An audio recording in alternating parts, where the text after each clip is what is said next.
합니다. 주의 길을 준비하라.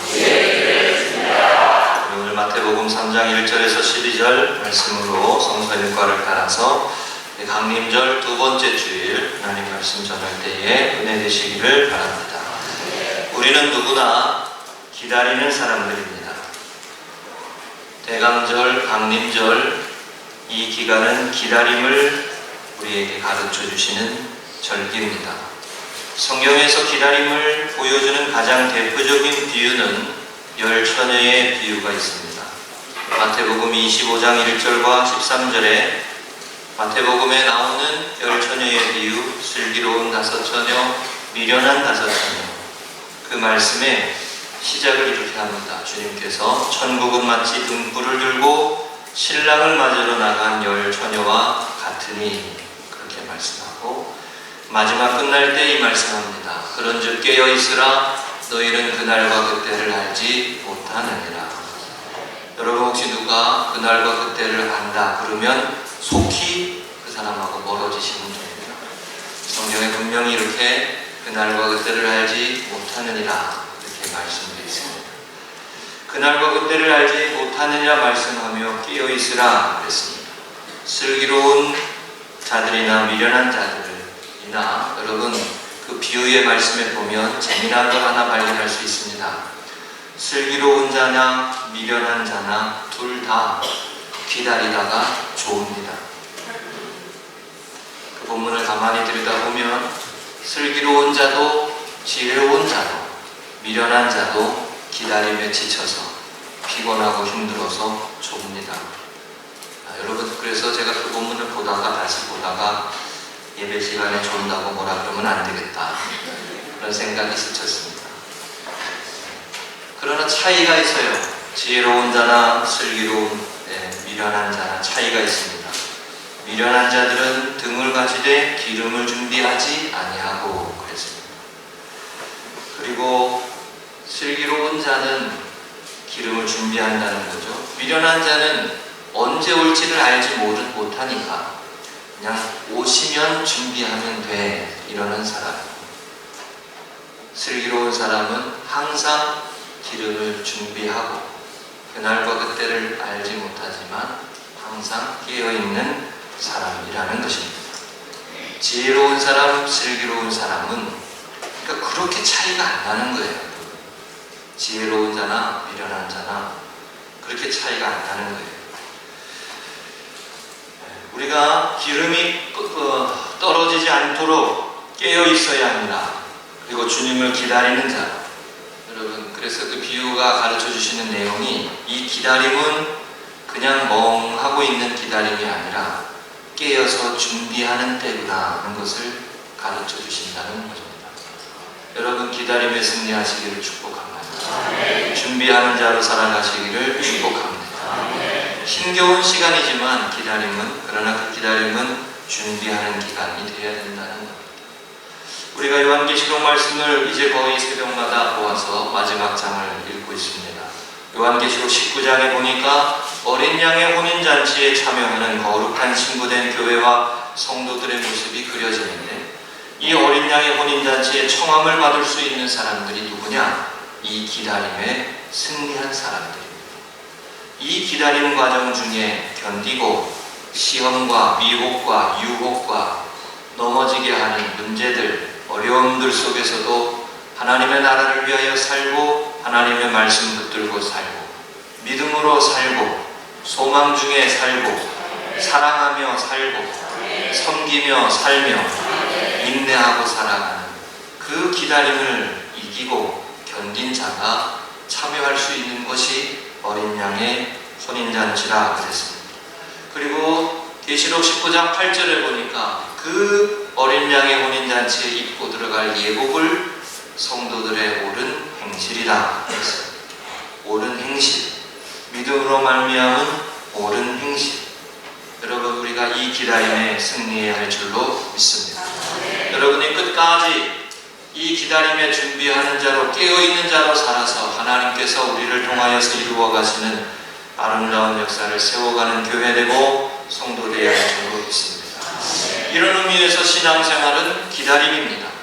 새벽에도 말씀드렸던 것처럼 하나님의 약속을 기다리고 주님의 날을 기다리고 하나님의 역사하심을 기다리고 주님의 만져주심을 기다리고 주님의 위로하심을 기다리고 부흥을 기다리고 믿음의 자녀들이 세워져 가서 성숙한 그리스도인이 되어지는 때를 바라보고 철없는 어린 자녀들이 교회의 기둥이 되고 가정의 기둥이 되고 미래의 기둥이 되어지는 그때를 바라보고 기다리는 것입니다.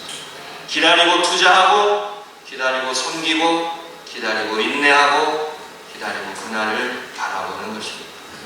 그러나 이 기다림은 헛되지 않습니다. 왜냐하면 기다리고 바라보고 인내하다가 보면 그 중간중간에 나 혼자 기다리지 않고 하나님이 일을 하시는구나, 이거를 깨달을 때가 있기 때문에 그렇습니다. 기다리고 소망 중에 하나님의 일을 감당하다 보면 하나님이 일을 하셔서 역사하시고 하나님이 위로해 주시고 하나님이 응답하시는 것을 경험하기 때문에 그렇습니다. 사랑하는 여러분, 기다림은 헛되지 않습니다. 하나님의 나라를 위하여 기다리는 것 헛되지 않습니다. 좋은 교회가 되기를 위하여 기다리는 것 헛되지 않습니다. 우리의 자녀들이 좋은 믿음의 사람 되어지고 사회에서 크게 기여하고 은혜의 축복의 삶을 살아가는 걸 바라보고 기도하는 것, 기다리는 것 헛되지 않습니다. 우리가 하나님 앞에 기도하며 간구하며 소망 중에 나아갈 때 우리와 함께 하셔서 응답하시고 이루어 가시고 길을 열어 가시는 하나님의 은혜를 체험하게 될 줄로 믿습니다. 여러분, 미국의 초기 자본주의 근대 자본가로 알려진 꽤 유명하죠. 카네기라는 분이 있죠. 앤드류 카네기. 이분이 강철왕으로 유명하잖아요. 제철 회사를 세워서 성공한 분으로. 물론 이분에 대한 재평가가 있습니다. 수단과 방법을 가리지 않고 돈을 모으고 긁어 모아서 이분에 대한 평가가 안 좋은 부분도 있습니다. 나중에 이분이 돈을 많이 가지고 은퇴하고 난 다음에 복지 사업에 많이 썼지만 그러나 이분의 평가가 약간 엇갈리는 면은 있기는 있습니다. 그런데 이분의 일화 중에 이 그림 이야기가 하나 있어요. 여러분 혹시 보셨을 겁니다. 젊은 시절 영업사원으로 말단사원으로 집 가가고 방문하면서 어느 노인의 집에 찾아갔는데 이 그림이 걸려 있었다는 겁니다. 여러분, 교회 다니는 믿음의 사람들, 하나님의 거룩한 백성들은 이 전도하면서 거절당하는 상쾌함을 경험해 보셔야 됩니다. 영업사원처럼. 아멘 안 하시나요? 한번 따라하세요. 거절당하는 상쾌함. 복음을 전하려고 다가가다가 그 상대편이 거절하는 그걸 경험해 보셔야 돼요. 복음을 전하는 게 얼마나 어려운 것인지. 오늘 일부 예배에도 민선이가 3명이나 데리고 왔어. 세상에. 3명이나 데리고 왔어. 3명이나. 네? 동생인 줄 알고 동생들 데려왔냐고 그랬더니 언니들이래. 민선이보다 좀 작아. 제가 동네에서 다니다가 갔어요, 사람이. 네, 근데 그 친구들 데리고 왔어. 그래서 축복 기도해 줬어요. 우리 아이의 발걸음이 믿음의 발걸음으로 이어지게 해달라고. 걔네는 기도가 무슨 기도인지 몰라. 그렇지만 저는 소망 중에 기도하고 축복했습니다. 우리 교회에 이렇게 근처에 있는 아이들이 와서 믿음의 발걸음 옮기고 예수님의 이야기를 듣고 하나님을 사랑하는 믿음의 사람들의 공동체에 함께 들어오는 거. 한 명을 전도하기도 어려운데 그냥 왔어. 세상에. 이런 감격으로 축복해줘야 되는데 맹순이요. 왔어? 왔나봐.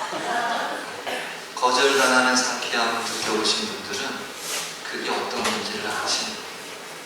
근데 이 카네기가 영업사원이 돼서 젊은 시절 방문하다가 한 가정에 들어가서 이 그림을 봤어요. 이 그림이 뭐예요? 썰물로 물이 다 나가고 바닷가에 나룻배 하나가 있는 것. 얼마나 황량하게 보이고 얼마나 쓸쓸해 보여요. 난 저런 바닷가 가고 싶잖아. 서해안에도 가보니까 썰물되는 바다 밑에가 다 드러나니까 밑에는 쓰레기도 있고 타이어도 있고 이런 거 저런 거 많잖아요. 근데 저 그림이 보여주는 게 그겁니다. 밀물의 때 때가 온다. 밀물의 때가 온다. 때가 지나면 그때가 온다. The tide is coming. 조류가 들어오는 때가 있다. 여러분, 우리들의 모습 속에서도 하나님의 역사하심을 바라보고 기다리는 소망이 있어야 해요. 강림절에 주님의 오심을 바라보는 이 소망의 절기가 있어요. 그러므로 그리스도인들은 무슨 일을 만나든지 소망 중에 거해야 하는 줄로 믿습니다.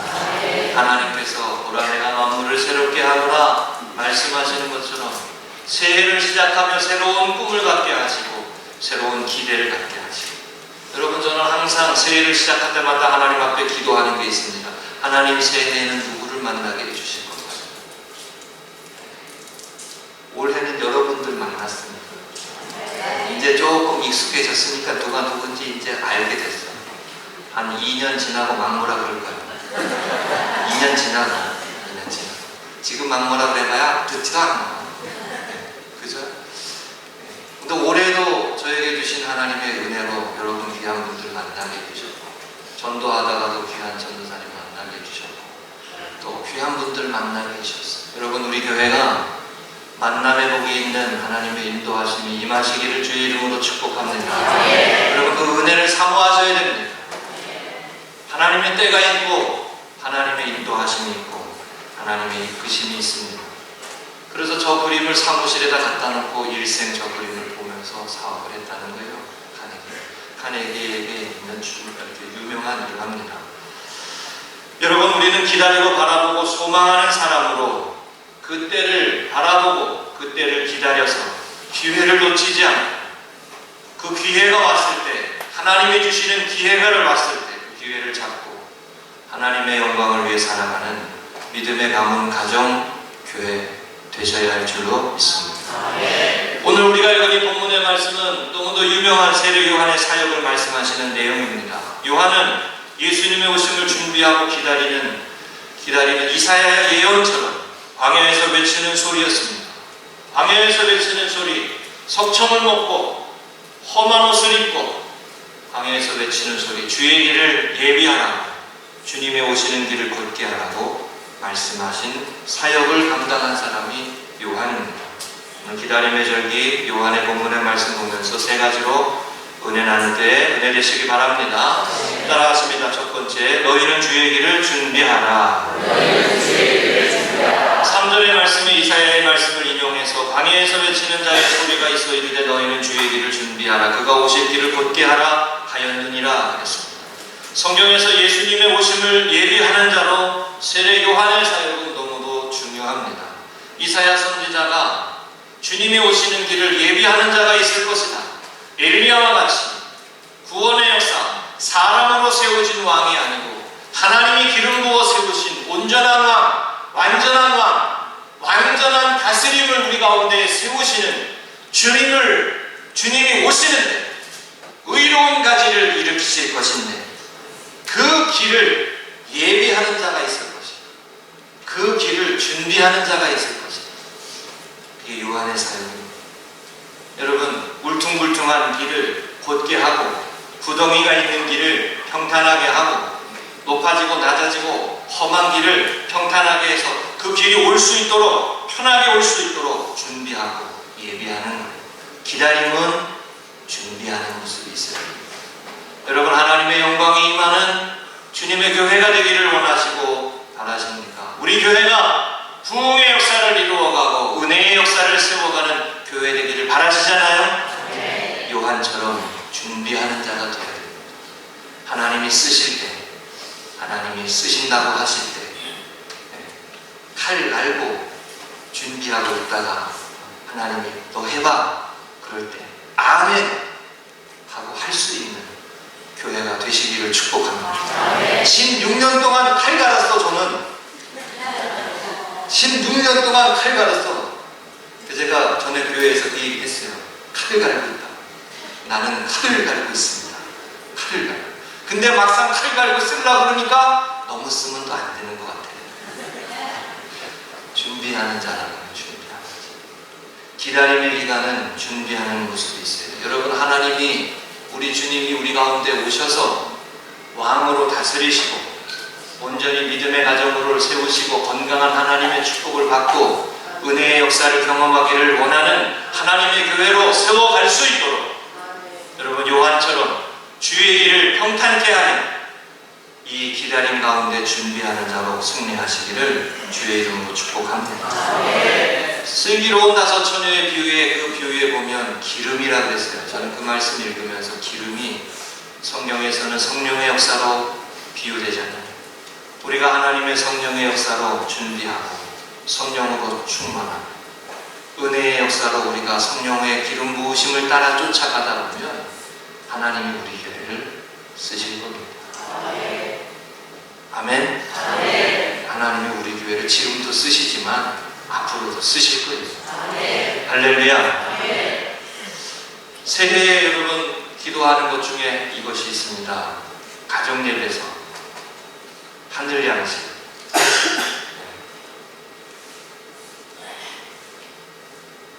제가 하나님 앞에 기도하는 중에 한 가지 느껴지는 게 있습니다. 우리 교회에서만 느끼는 게 아니고 전에부터 느꼈던 거예요. 아이들이 교회에 와서 예배가 뭔지 모릅니다. 이 부분을 집에서부터 세워가야 되겠다. 제가 이게 느껴져요. 그래서 부모가 자녀를 놓고 일주일에 한 번이라도 가정 예배를 지어버릇 하면 이 아이들에게 예배가 세워지게 됩니다. 이게 느껴집니다. 여러분, 부모님이 자녀들에게 예배의 훈련을 세워주지 못하고 쑥맥인 상황에서 교회에 와서 전도사님이 아무리 예배하는 걸 가르치려고 해도 아이들이 잘 안 됩니다. 어떨 때는 부모님이 와가지고 화를 내요. 왜 우리 아이를 혼내키냐고. 황당한 거죠. 그런 교회에서 사역하면 안 돼. 그런 교회에서 사역해봐야 소용없어. 여러분, 목회자가 하나님의 영광을 위해서 부딪히고 나아갈 때 목회자를 돕는 분들이 되세요. 아멘. 목회자가 하나님의 영광을 위해서 싸우며 나아갈 때 목회자를 돕고 함께 동역하고, 그래도 우리가 이게 좋은 전통이니까요. 그래도 목사님 말씀 따라 우리가 예배를 세워야 한다. 우리가 목사님 말씀 따라 예배를 세워야 한다. 그걸 하고 가셔야 돼요. 근데 꼭 그런 분 있잖아요. 엄마는 아이를 가르치느라고 막 뭐라 그러는데 아빠는 옆에서 그거 해봐야 안 돼. 그거 되겠어? 이러면 안 돼. 이 교육이. 그죠? 이 교육이 안 되는 거예요. 아빠는 막 붙들고 얘기하는데 왜 애들을 혼내냐고 엄마가 막 그래버리고 그 자리에서 막 그러고 아빠 권위가 다 상해버리고 그렇게 해서 아이들이 자라나지 않습니다. 제가 새해에 이 가정 예배가 중요하고 그래서 일주일에 한 번은 가정 예배를 드리는 것을 우리가 권면하고 한번 운동하려고 그럽니다. 그리고 은혜로 받으시고 믿음으로 한번 순종하시고 안 돼도 해보려고 하시고 안 돼도 해보려고 하시고 안 돼도 해보려고 하시고 자녀가 다 출가하고 나갔으면은 부모님, 어머님, 아버님 두 분 딱 앉으셔서 같이 예배 드리세요. 한 분 더 계세요. 주님이 계세요. 네? 예전에 여러분 시골에 가보면 그렇게 예배 드린 분들 많았어요. 식탁에 숟가락 하나 더 놔. 주님의 자리라고. 그런 거 있었어요. 약간 여러분 신비적인 것처럼 느껴지지만 저는 거기에 중요한 신앙의 전통이 있다고 느껴집니다. 그렇게 주님을 내 삶에 모셔드리는 거예요. 다윗의 모습 고백처럼 하나님을 내 앞에 모시며 살아가는. 아멘. 그래서 이 가정예배에서 감리교에서 나오는 가정예배에서 15,000원에 파는데 우리 교회에서 10% 할인해서 13,500원에 팝니다. 다 제값 내고 사세요. 교회에서 사달라고 하지 마시고 제값 내고 가정당 하나씩 꼭 사셔서 가지고 일주일에 한 번 꼭 자녀들 데려다가 앉히고 꼭 예배를 드리시기를 주님의 이름으로 부탁드립니다. 해보세요. 가정의 영적인 권위가 서는 자녀들은 교회 와서도 예배가 귀한지라. 이런 가정 되게 하소서라고 하는 그 시가 있습니다. 여러분 유명한 시죠. 첫 번째, 주님이 호주되고 우리 다 같이 한번 읽어볼까요? 시작. 주님이 온유되고 성경이 가운데요. 아빠는 말씀 보고 엄마는 기도하며 자녀는 찬송하고 형제는 전도하여 약속된 축복받고 본이 되게 하소서. 하나 넘겨서요. 아빠는 믿음으로 가정을 다스리고 엄마는 사랑으로 아이를 훈육하고 자녀는 순종으로 어른을 공경하여 가정의 지상낙원 꼭 피우게 하소서. 유명한 시죠. 이런 가정 되게 하소서. 여러분, 예배를 세워가는 가정이 될 때 주님이 오시는 길을 닦는 준비하는 자가 되어짐을 믿으시기를 바랍니다. 두 번째입니다. 따라왔습니다. 회개하라, 천국이 가까이 왔느니라. 2절의 말씀에 회개하라 이 말씀이 있고 8절에도 회개에 합당한 열매를 맺고 라고 하였습니다. 여러분, 세례 요한의 사역에서 가장 중요한 것이 있다면 회개를 선포했다는 것입니다. 주님이 오시는 길을 준비하는 과정 중에 하나가 회개가 있습니다. 주님이 오셔서 우리의 삶의 중심이 되시고 우리의 가정의 중심이 되시는 모습 중에 우리가 회개해야 될 모습이 있습니다. 변화되어야 하는 모습. 하나님의 말씀대로 살지 못하고 하나님의 뜻대로 순종하지 못하고 일주일의 삶 속에 영적인 생명의 삶을 살지 못하고 살아갔던 모습을 함께 이야기하고 함께 나누고 회개하고, 여러분, 속회로 모여서 서로 회개하고 서로가 서로에게 내가 이런 부분에 잘못했다고 이야기하고 그렇게 은혜를 나누면 문제될 게 없습니다. 여러분, 회개하는 것은 부끄러운 것이 아닙니다. 누구나 다 하나님 앞에 회개할 수밖에 없습니다. 여러분, 회개할 것이 없다고 하는 분은 회개하셔야 됩니다. 아멘이시죠? 세례 요한의 사역에서 주님이 오실 길을 준비하는 첫 번째 가장 중요한 거, 회개입니다. 하나님 앞에 우리가 회개하는 심령이 들 때 우리의 심령이 부흥되고 새로워지고 온전해질 수 있습니다. 이번 주에 대전에서 목회하는 제가 알고 있는 후배 사역자가 페이스북에 이런 글을 쓴 것을 제가 눈여겨봤습니다. 대학 가기 전 고3 수련회에서 회개 기도를 하나님께 드리며 그 이후부터는 예수님의 모습을 닮아가려고 하는 삶을 살았습니다. 누구보다 뜨겁게 기도하고 누구보다 뜨겁게 찬양하며 예배드렸습니다.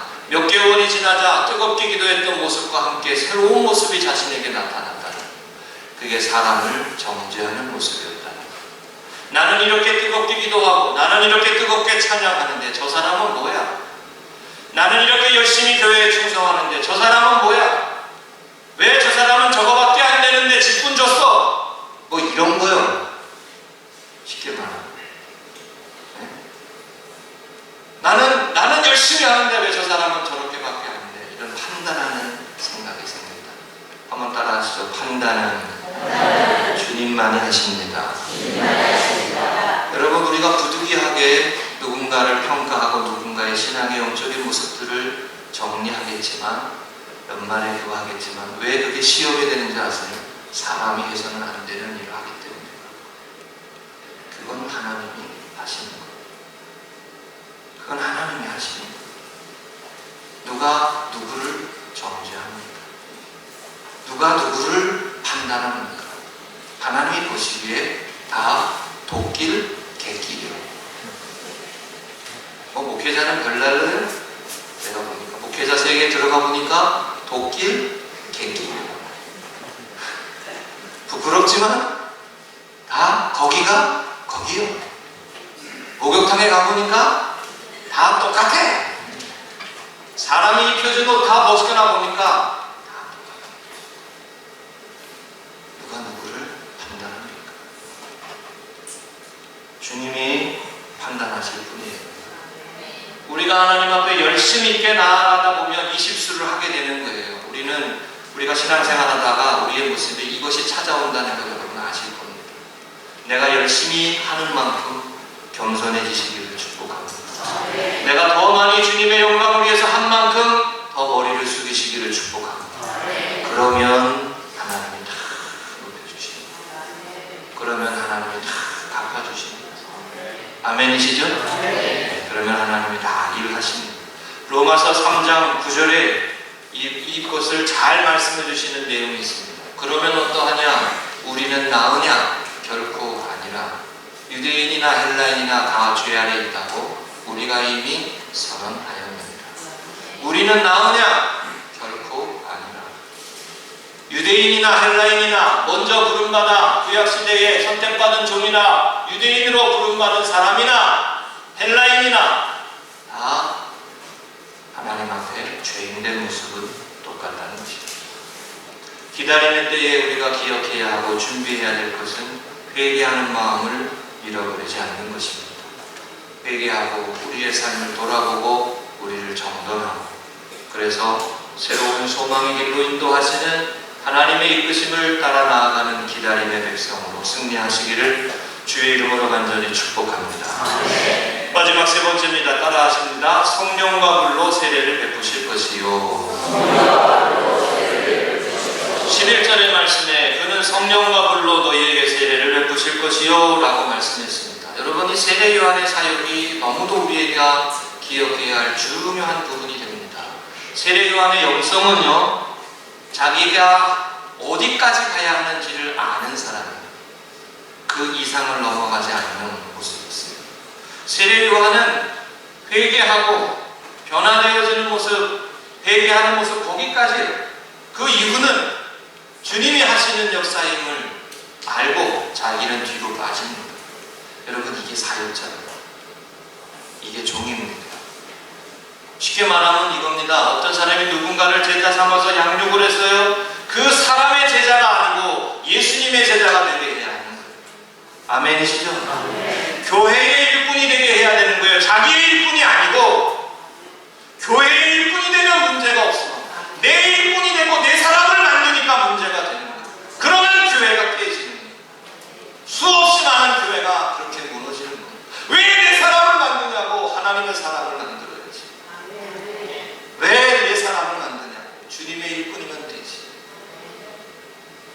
요한은 자기가 준비하는 자로 회개하라, 하나님의 나라가 가까이 왔다. 그 다음에 오시는 분, 주님이 오시는 분까지 하고 자기는 빠지는 거예요. 가령 어린아이를 키워서 성장시켜가지고 예수님의 사람으로 만들었다 그런 거예요. 청년이 되고 30세, 40세가 되고 여전히 사람의 종으로 만들 겁니까? 그게 무슨 교회예요? 그게 왜 주님이 주인이 되시는 교회예요? 근데 요한은 가르쳐 주시는 중요한 요한의 사역이 우리에게 도전해 주는 건 그거예요. 자기가 할 일을 하고 자기는 사라지는 거예요. 여러분, 우리 모두가 이와 같이 주님의 교회를 받들고 섬길 수 있는 하나님의 사람들 되시기를 축복합니다. 윤리적인 사람들 되자는 게 아니에요. 교회는 예수님의 제자가 되고 성령의 사람이 되어서 하나님의 역사를 이루어가기 위해 헌신하고, 복음을 위하여 헌신하고, 물질을 드리고 헌신을 드리고 시간을 드리고 마음을 모아서 하나님의 나라를 위해 살아가는 거예요. 그 일을 이루어가기 위해서 오늘 본문의 말씀에 요한은 뒤로 빠지고, 나는 뒤에 오실 이 예수 그리스도 우리 주님의 성령의 역사하심 이루어 가시는 주님의 역사하심을 받들기에 몸둘 바를 보고, 그 신들매를 붙이기도 못하는 사람. 왠지 아세요, 여러분? 회개하라, 천국이 가까이 왔느니라 라고 말씀했을 때, 선포했을 때 많은 사람들이 세례 요한에게 모여들었어요. 인기 있는 사람이었어요. 그 말 한마디에 사람들이 움직이는 그런 사람이었어요. 그런데 그가 나는 진짜가 아니고 예수님이 진짜라, 주님이 진짜라, 그걸 용기가 필요한 거예요, 여러분. 믿음이 필요한 거예요. 이게 진정한 그리스도예요. 여러분, 예수님의 교회 세우시기를 축복합니다. 주님의 교회를 세워야 됩니다. 그러면 하나님이 쓰십니다. 그러면 문제될 게 없습니다. 그러면 하나님의 영광을 위해서 그 교회를 하나님이 축복하시는 것입니다. 고린도전서 12장 3절에 이 말씀이 있습니다. 하나님의 영으로 말하는 자는 누구든지 예수를 저주할 자랑하지 아니하고, 또 성령으로 아니하고는 누구든지 예수를 주시라 할 수 없느니라. 성령이 아니고서는 예수님이 주인 되시는 삶의 역사를 세워갈 수 없고, 성령이 아니고서는 예수님이 주인 되시는 교회를 세울 수 없습니다. 성령의 역사하심으로 불과 성령으로 임하시는 이 성령의 세례로 준비하는 세례 요한의 사역을 쫓아가서 우리 교회가 주님이 오시는 그 주님의 오심을 기다리고 준비하고 예비하고 하나님께서 부흥의 은혜를 부어주시는데 그릇이 요따만 해가지고 안 되면 안 되잖아요? 네? 말씀이 좀 심각한 것 같아가지고 좀 웃기려고 지금. 네. 좀 그릇이 커야 되는 거 아니에요? 우리가 늘 부흥회 때 들었던 말씀이 그거 아니에요? 그릇이 커야 많이 부어질 거 아니에요? 네.